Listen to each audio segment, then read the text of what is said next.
I'm at that point now where I can be like, hey guys, welcome back to my channel, it's Natalie. Definitely not. Hey guys, welcome to my channel, I'm Natalie, and today I'm actually super excited about this actually. Today I'm doing a book haul and it is all black authors, all black characters, which is like, I've never actually really read books for like black people other than Get a Life, Chloe Brown. I wasn't even vibing with it, like, I'm gonna be honest. I've still not even finished the book and I started it in June. But I bought all new books by black authors, black characters, and I'm really excited for them. But they seem like I've done some good picks, so I'm really excited about it. Oh, I really wish I could do accent. So one of the books I got is Intercepted by Alexa Martin, and this is one I did do like a little, not a review, like looked at reviews for, and I think people were saying that it's meant to be good. There's meant to be a lot of drama in it, which I'm excited about. I really can't do accents to save my life, but this one is basically like her man. She finds out her man has been cheating on her the whole relationship. I'd just vomit if I was her.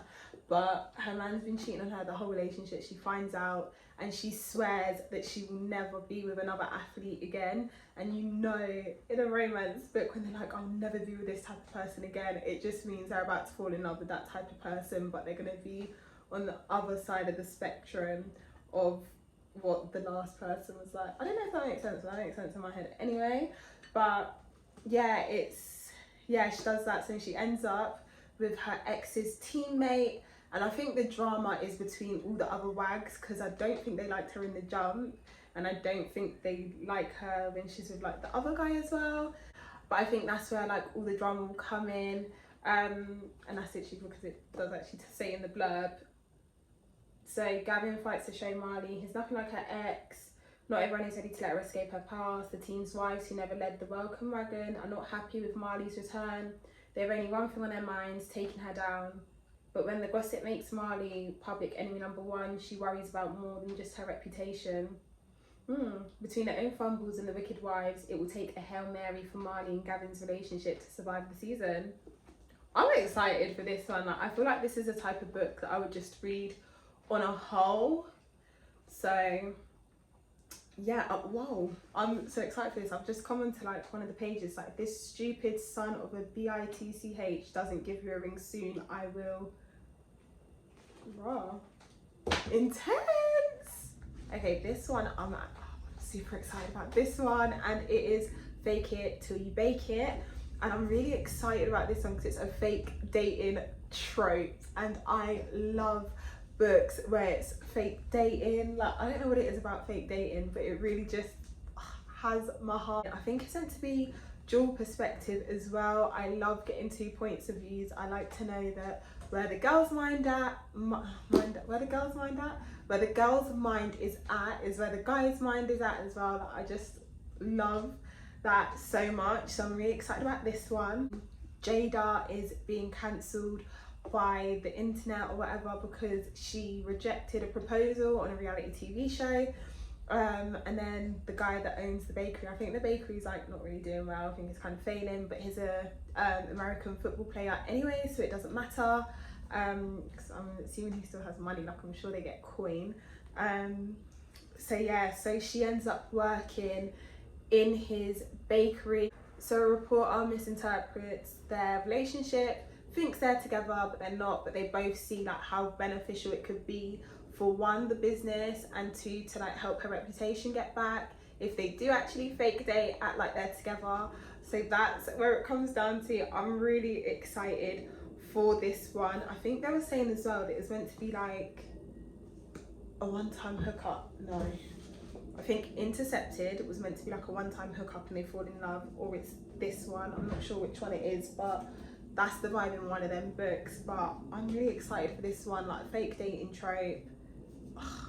I love, and I don't know what it is as well, but I love the books that are based on like the American footballers as well. I don't know what it is, but them books, I don't know why I find them so fun, but I love them, and that's what both of them are actually. So that's even better, but those are the only two that I've done like a little research on to see what they were about, like what people thought of the book anyway. But yeah, I think there was meant to be trigger warnings for Fake It Till You Bake It, but I'm not sure if I'm getting that right or if it was intercepted, but one of them has trigger warnings anyway. But I can't wait to read it. Like, the minute I realised it was a fake dating trope, I said put that in my basket.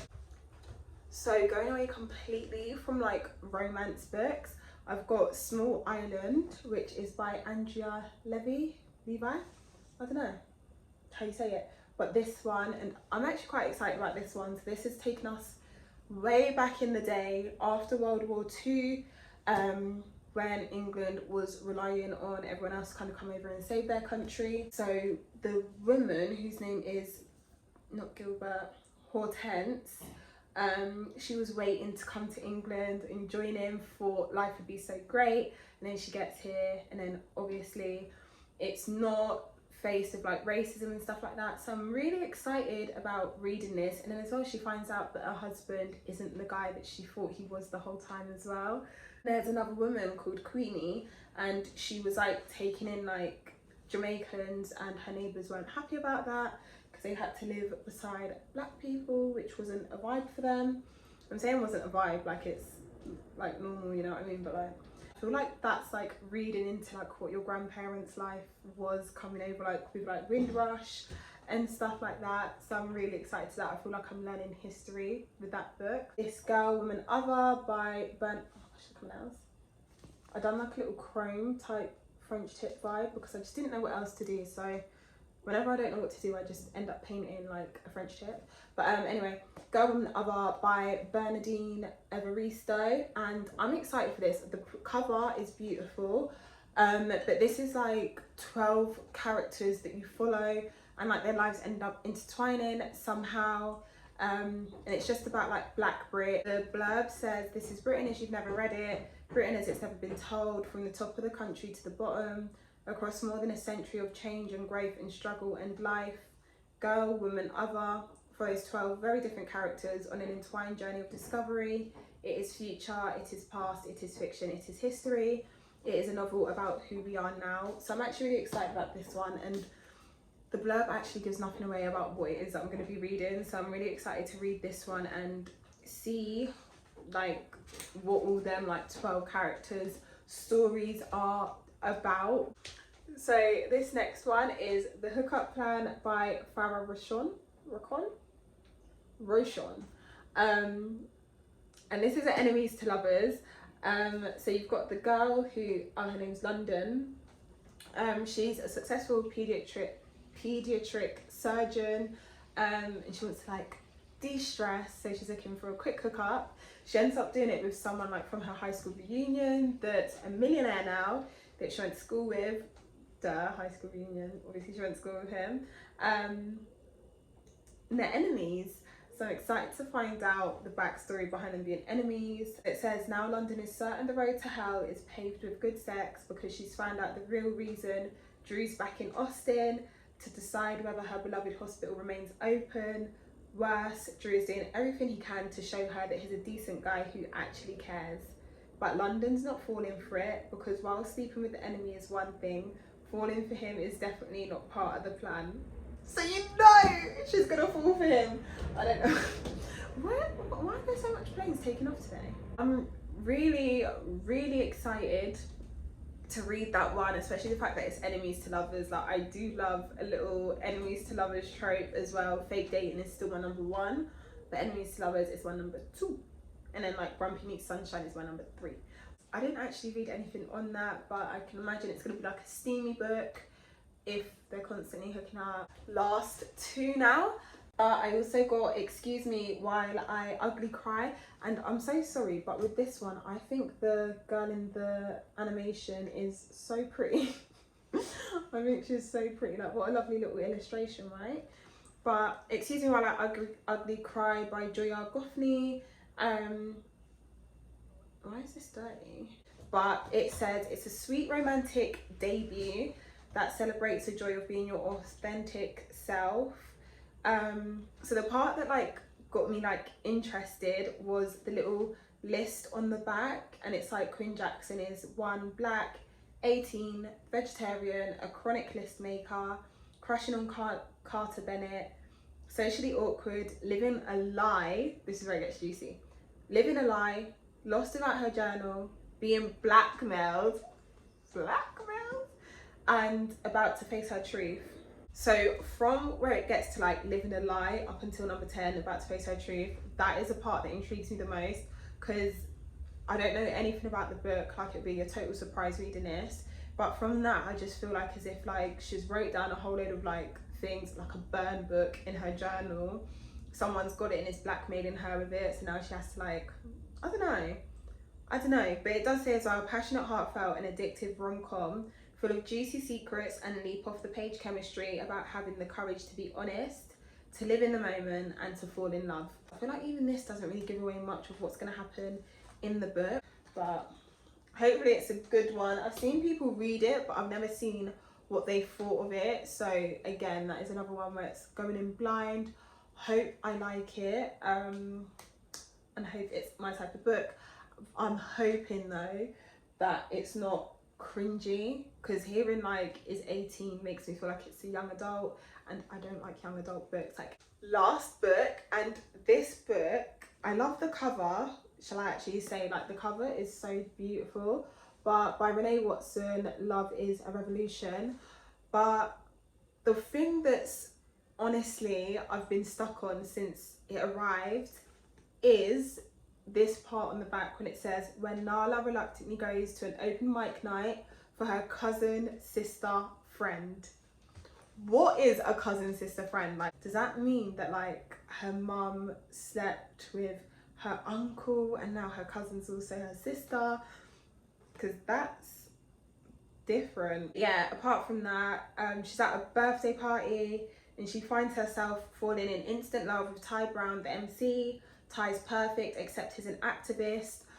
That's so funny. And Nala would rather watch movies and try out new ice cream flavours.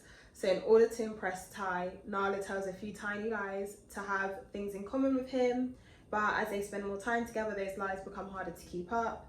As Nala falls deeper into her lies, she'll learn love can be hard, but also that self-love is truly revolutionary. I don't know, I feel like, again, like, it's not really telling me much about what's actually going to happen other than she learns to love herself.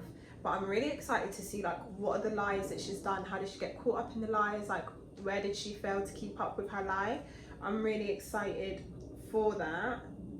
So maybe it's going to be like a cute book between the sweet cocoa bread. Ooh, Amani and I order our beef patties and cocoa bread. As soon as we leave, I go into the bag and start eating. I sink my teeth into the golden dough. It is thick and flaky, and the savoury filling has the perfect amount of spice. All this deliciousness is sandwiched between the sweet cocoa bread, making this the best decision of my day. Now, I would have never got that in something like The Spanish Love Deception or something, you know what I mean? Like, to hear them eating a patty, and it's like, I know exactly what that tastes like. This is what I'm saying, like, representation matters, like, representation really matters. But I'm excited. I'm really excited to read that, but it sounds like it's going to be a good book. It sounds like a relatable book, like I'm going to actually understand like every single piece of it, so I'm really excited for that and happy about that as well. Yeah, God knows what the story's about. Like, I've literally got like, forget the story, like I'm literally just intrigued about the patty and the cocoa bread. Like, that's what's got me. But yeah, seems like it will be good based on that one thing though. I feel like the lighting in this video has been chop and change, because I'm using a bit of natural lighting at the same time, and the sun is coming in, out, in, out, in, out, in, out. But yeah, this is all the books I got that I want to read in Black History Month, but overall just because I want to start reading more black books. So I'm super excited about these. I feel like they're going to be really good, really interesting, and really fun and relatable, which is the main thing for me. And yeah, that's all really. So thank you for watching and thanks for watching. Yeah, that's really it, isn't it? See ya, bye.